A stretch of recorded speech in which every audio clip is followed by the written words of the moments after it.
Welcome to We Solve Problems with your host, James D. Bennett II. In each episode, we'll share educational insights to motivate manufacturers to innovate. You can find this show on YouTube, LinkedIn, Apple Podcasts, Spotify, and on www.innovativsolutions.org. Now here's the host of We Solve Problems, James D. Bennett II.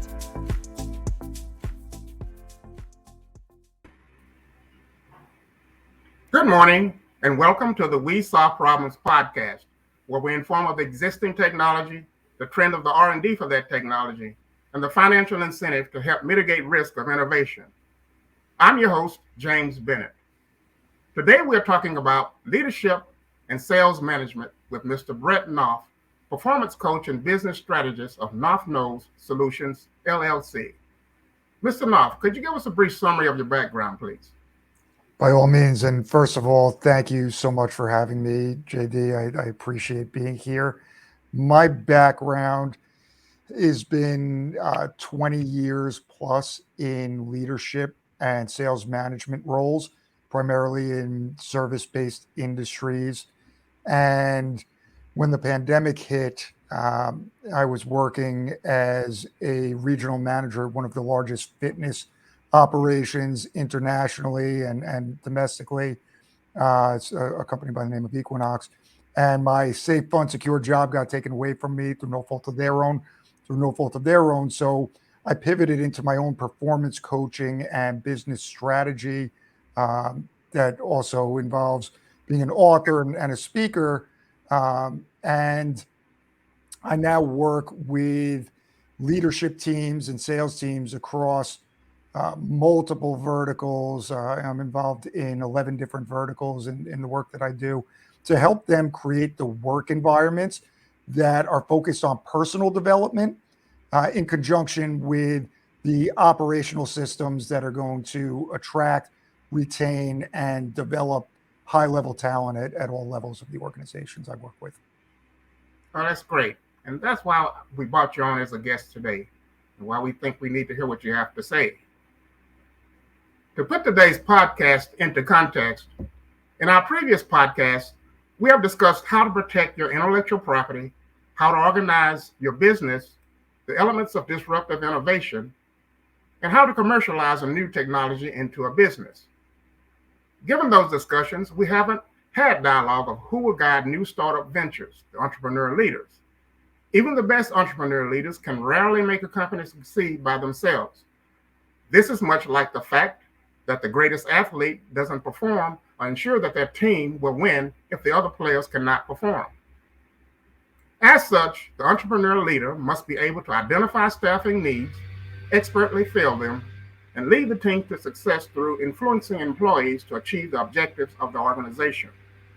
Today, we will discuss the organizational structure, the members of that structure, and the duties of each that will help create the operational systems that lead to revenue generation, increased attraction, and development of team members elevated by sales leadership to develop a startup business entity. Mr. Knopf will tell us who those resources are and how to leverage them and more. So let's jump right in.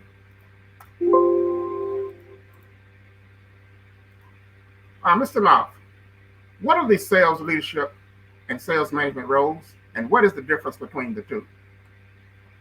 So sales leadership roles, it depends on the organization, certainly, but size and scope and specific industry in a lot of cases.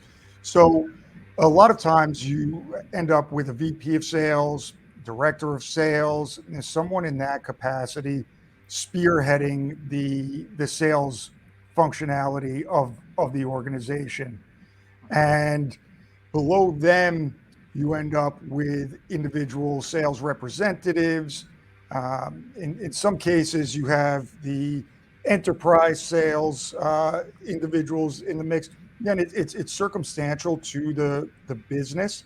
But when it comes to sales leaders and sales managers, to me, the leaders are the visionaries. They're the ones that are having that global thinking and that big picture strategy as part of their day-to-day operating rhythm.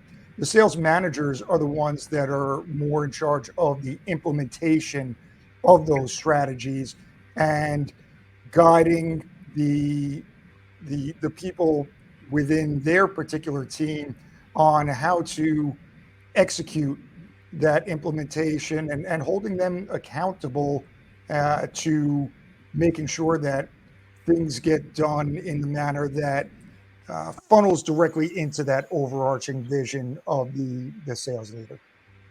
I see.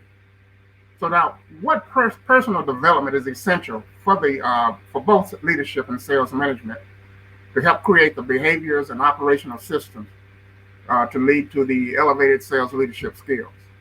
Sure. So historically, as I've mentioned, I've been involved in a multitude of different verticals, a multitude of different companies over my 20 plus years.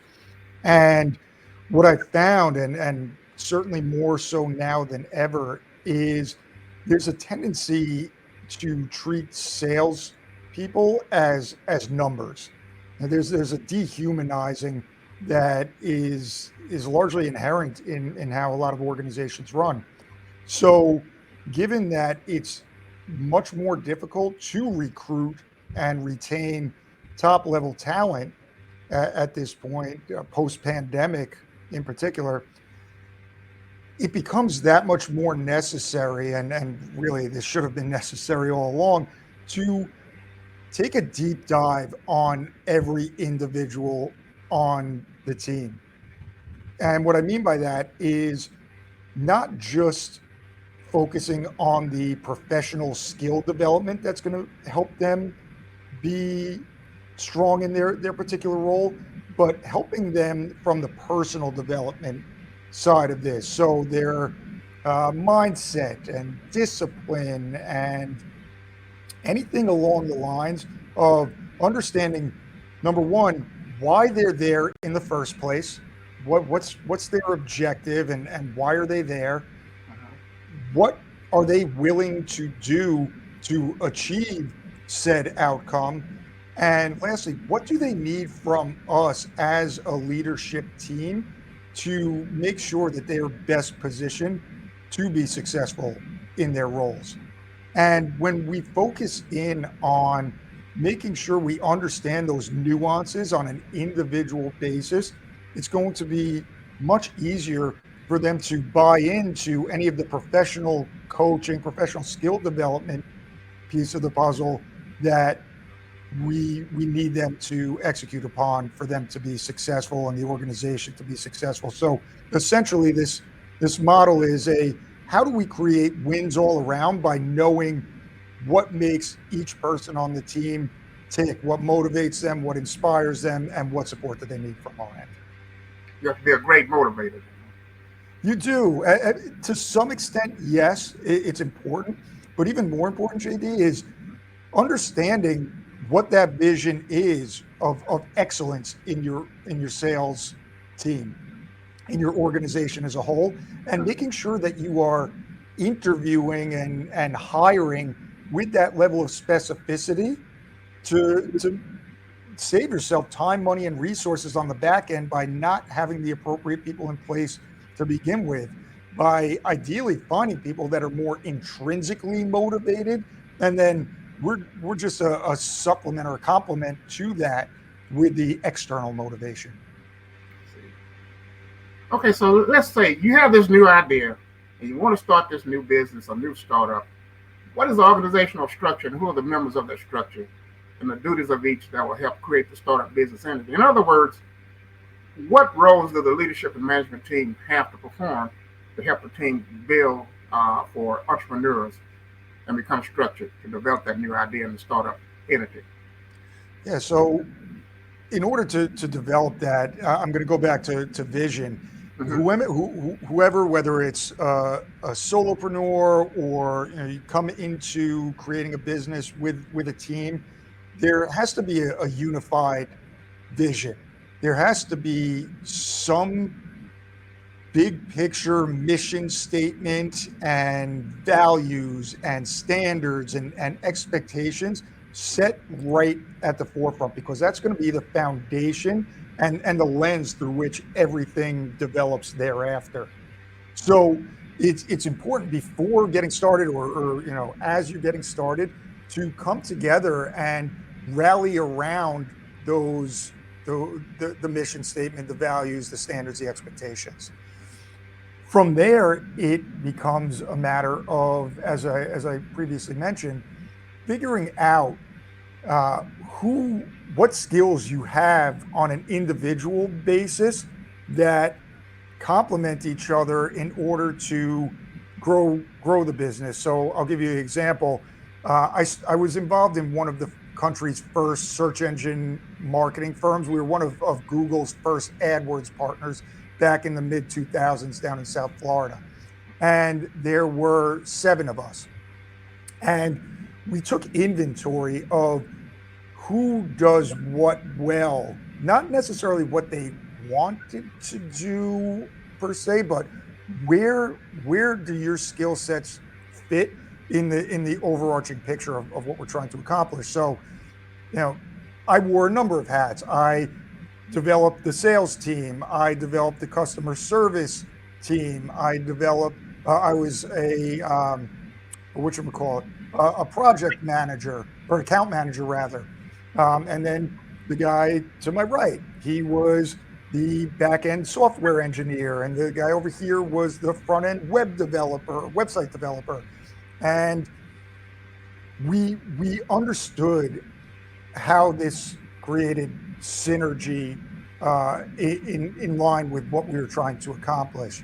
And we had a lot of success, at least initially, until youth and friendship and ego in certain cases unfortunately sabotaged that. But the point remains, whenever you are starting to build out a team, build out a business, you need to, in writing, documented what everyone is capable of doing, where they excel at, and how those pieces fit together. Because from there, as you continue to grow beyond whoever is initially founding this business, you know what pieces you're going to need that aren't currently present in order to start scaling and building out the infrastructure.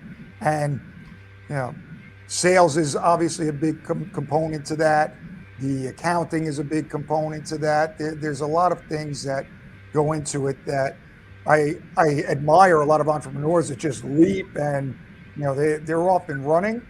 But I think the combination of that faith and the structure and organization of understanding these roles and what they mean and how they fit together is the combo platter that leads to a successful scale of a business. So essentially, then I think I heard you say these people or these different members of the team should be sales, customer service, software engineer, website developer, accounting. Are there any other people, like maybe a prototype developer? Yeah, it always depends on the business. Since you're manufacturing, certainly, that's clearly a need in an organization like that. Beyond that, someone from a marketing standpoint, sales and marketing are disparate subjects here. So someone that can help you source source new business and just the marketing and business development, I would say, are pieces that I didn't mention previously. Okay, so that pretty much rounds it out. I mean, do you need to have something like an executive, I guess, head of the organization? Would that be part of the leadership and sales management team? Yeah, I mean, you could develop that C-suite early on, I suppose. I think it probably kind of evolves into it, that model from what I've seen. Founders typically take on that role and then they build out the team below them.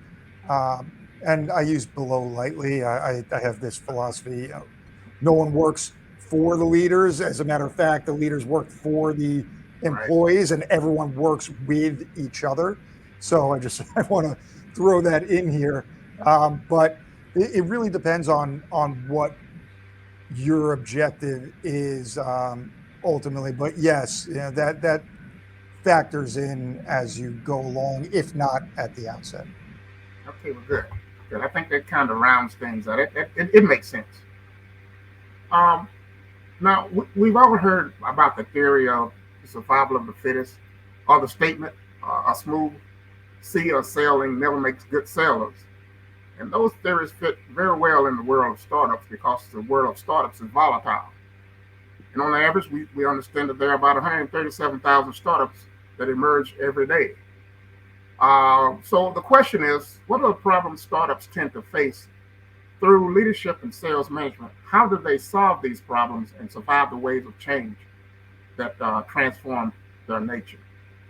So I'll start with personal development again here, because if you are focused on self improvement, a lot of the external problems are going to be a lot easier to navigate. And what I mean by that specifically is having having self-discipline. Having discipline and being impeccable to your word to yourself first and foremost. Because when you say you're going to do something and you do it, that builds self-trust, that builds self-respect, that builds self-esteem, that builds self-confidence. When you say you're going to do something and you don't do it, the exact opposite holds true. It erodes all of those things. So if you're in a leadership position and you're not practicing what you preach and you're not impeccable to your word to yourself, people are going to see that. You're just not going to be as effective a leader, most likely because you're going to have that imposter syndrome of, oh, I'm telling people to do this, but I'm not doing it myself. And the subtext and the body language gives that away to the people that are working with you. So I always want to make sure to focus on that first and foremost, and really taking self inventory, leading and managing yourself first. So, JD, I'll give you an example of this. I have this journal here, and every day at the end of the day, I sit with my calendar in front of me and I take inventory of my every activity within my day. Did it go as I intended it to go, and why? Did it not go as I intended it to go? Why? If that was the case, what am I going to do differently the next time the same or similar activity shows up in my calendar? And in that way, I'm hyper aware of what I'm doing, why I'm doing it, what the results are, and have that opportunity to course correct in as close to real time as possible. So transferring that over to the entrepreneurial endeavor and the startup business, if you are hyper aware and detail oriented and focused in what you're doing, why you're doing it, what the results are, your business is going to have that opportunity to not veer too far off track, because you're taking those same principles and you're applying them to your business evaluation. And if your team is doing that and you're building a team full of people that operate that way, there's already a self accountability that comes into play, and you're able once again to navigate whatever external challenges arise, because you're in it, you're in the weeds on a day-to-day basis. And eventually, as you grow, you're not your founders per se are not going to have to be as in the weeds on the lower level end of things, but they'll still have the systems in place to have the reporting and the communication to nip those things in the bud. Okay, so then accountability is I guess pretty much how you solve the problem. Is that what I'm hearing you say? What would be a specific problem, and then can you give us one specific problem, and then what would the solution to that be? Sure. So a specific problem would be you have team members that are not performing within their job functionality. You've done a good job of clearly delineating what constitutes success in that role. You've given them the skill development, and they're not willing to do the work and have that self accountability, nor listen to the directives of the people that are in charge of their performance. So that's a common problem that I see in many organizations.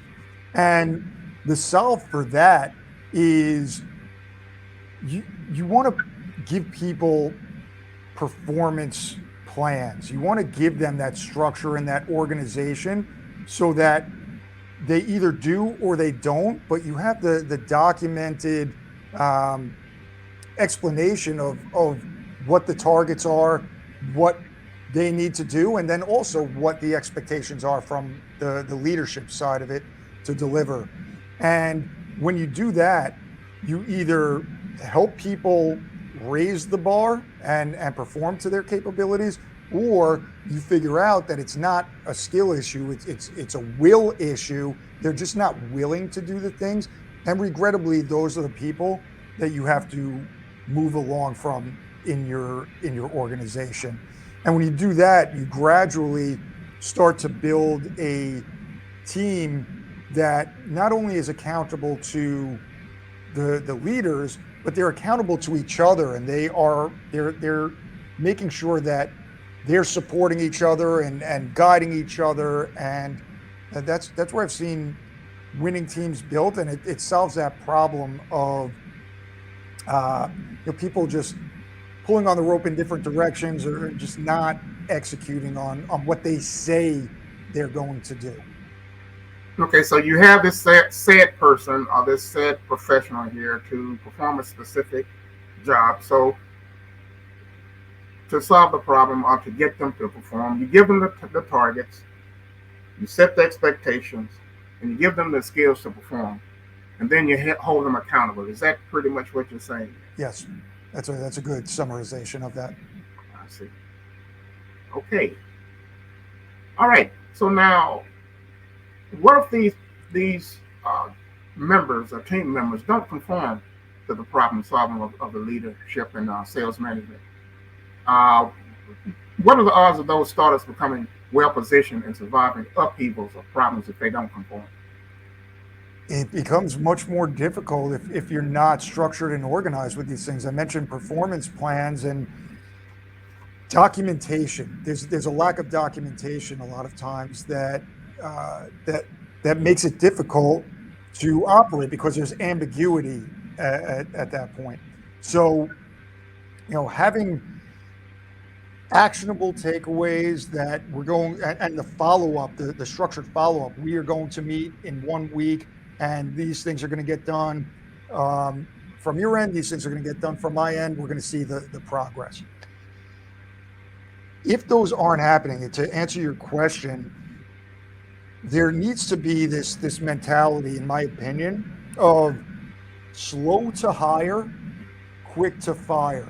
And I say quick to fire, and I have this operating modality, for lack of a better way of putting it, tough on standards, not on people. This isn't personal, but you are not doing the things that you say you are going to do.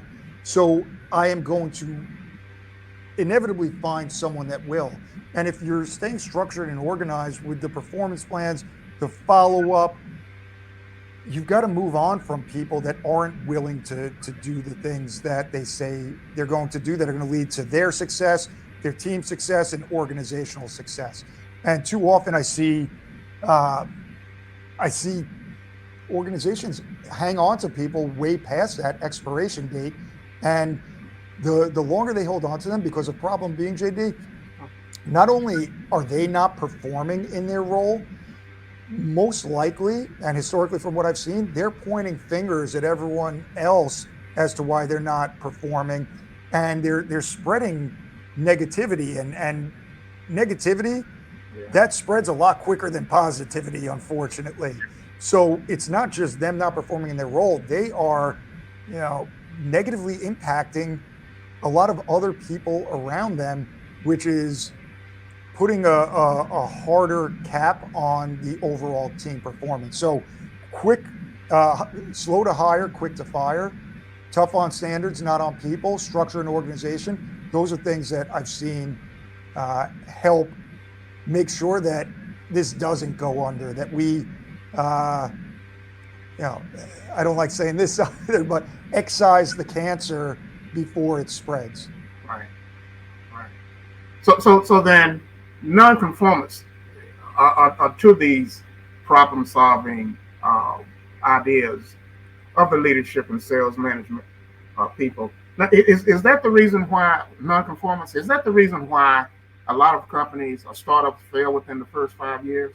Just not following some type of structure that's set aside by these leadership and sales management people? I think so, and from what I've seen and heard, I study and I'm obsessed with success, and some of the most successful human beings, let alone business owners and businesses themselves. That's a theme that I've seen, that they are really, they're intentional. They know what they're doing because they know why they're doing it. They have that vision, and they reverse engineer it down into the minutia of the day to day. So I've seen a lot of companies fail because they're way too loosey goosey with it. There's no, or limited, structure and organization and intentionality in what they're doing. So when people are just left to their own devices, it becomes a free for all, and if you have a freestyled approach, you're going to get inconsistent and unpredictable results. What I've been describing throughout the time we've been talking leads to a lot more control over the outcomes, and at worst, an attentiveness and awareness around these things, so that it doesn't go on for too long a time frame where, hey, it's too late. Yeah. So in other words, you got to be firm, and it's about business and it's not personal. Well, it's a combination of the two. There's a personal element to it where we care about the people. We want you to be successful for you, because all that's going to do is make us more successful as a business. So you do want to have that personal attention. And frankly, when people know that you are invested in them on a personal level, they're much more apt to take your directives, to take your professional skill coaching, and run with it, because they want to work hard on your behalf, on the organization's behalf, and their values are aligned with the company's values and mission. So when there is it's firm, but it's the tough on the standards, which have to be clearly stated, and it's not a personal attack on anyone. It's just like, you do or you don't. Everyone's an individual. Everyone has the choice of what they do and when they do it and why they do it.